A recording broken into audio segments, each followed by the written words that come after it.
Bueno, efectivamente, yo creo que en países donde todavía la estructura familiar es muy sólida, la infancia está más protegida que en países donde las estructuras familiares o se han disuelto o son extremadamente precarias por las condiciones de vida.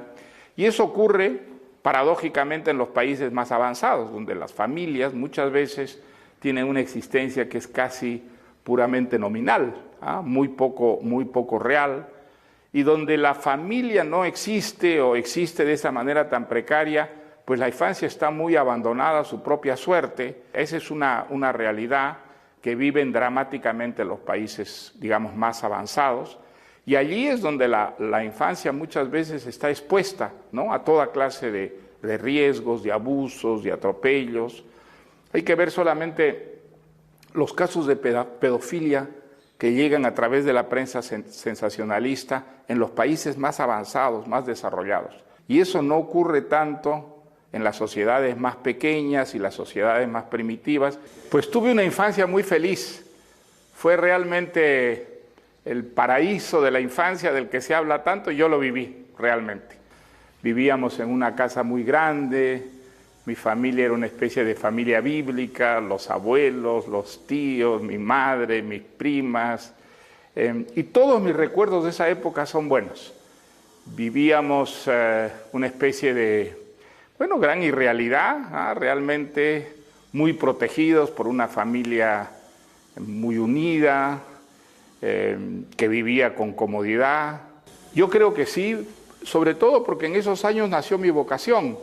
Siempre he dicho que la cosa más importante que me ha pasado a mí en la vida fue aprender a leer, que mi vida se enriqueció gracias a la lectura de una manera maravillosa.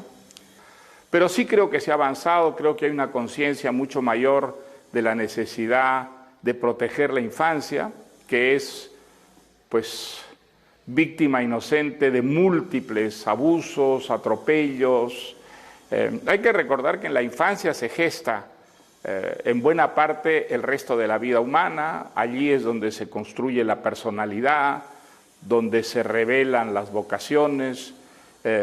Una infancia desgraciada, una infancia con traumas, una infancia de víctimas, yo creo que gesta el infortunio, la infelicidad, la frustración de muchísimas personas para el resto de la vida. Mire, yo creo que hay una legislación que ampara la infancia, pero desgraciadamente, como ocurre en otros ámbitos también, una cosa es la ley y otra cosa es la realidad.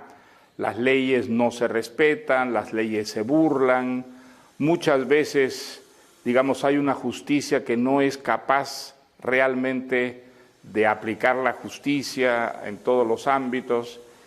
Y creo que la niñez, precisamente por su indefensión, es quizá el sector social que está más desprotegido, que está menos defendido, el que menos puede valerse y defenderse por sí mismo, y que por lo tanto estas campañas de toma de conciencia del problema son muy importantes. Desde luego, las condiciones de vida, las oportunidades que ofrece una sociedad son fundamentales desde el punto de vista de la justicia, desde el punto de vista de la ética, pero no creo que hay que subordinar la protección de la infancia al desarrollo económico. Creo que eso sería, digamos, desnaturalizar el problema y justificar en cierta forma el abandono, la falta de protección de que es víctima la infancia. Pero dentro de ese marco, creo que la infancia sí merece un tipo de atención especial precisamente por la indefensión en que está un niño, su incapacidad para valerse por sí mismo, para defender por sí mismo unos derechos que ni siquiera sabe que existen. Mire, yo creo que depende solo en parte de los gobiernos. Es muy importante que los gobiernos hagan suya, digamos, esta campaña, pero creo que es mucho más importante que haya una toma de conciencia del conjunto de la sociedad a través de los medios de comunicación, a través de la información, porque la responsabilidad no es solamente de los gobiernos, la responsabilidad es de la sociedad en su conjunto.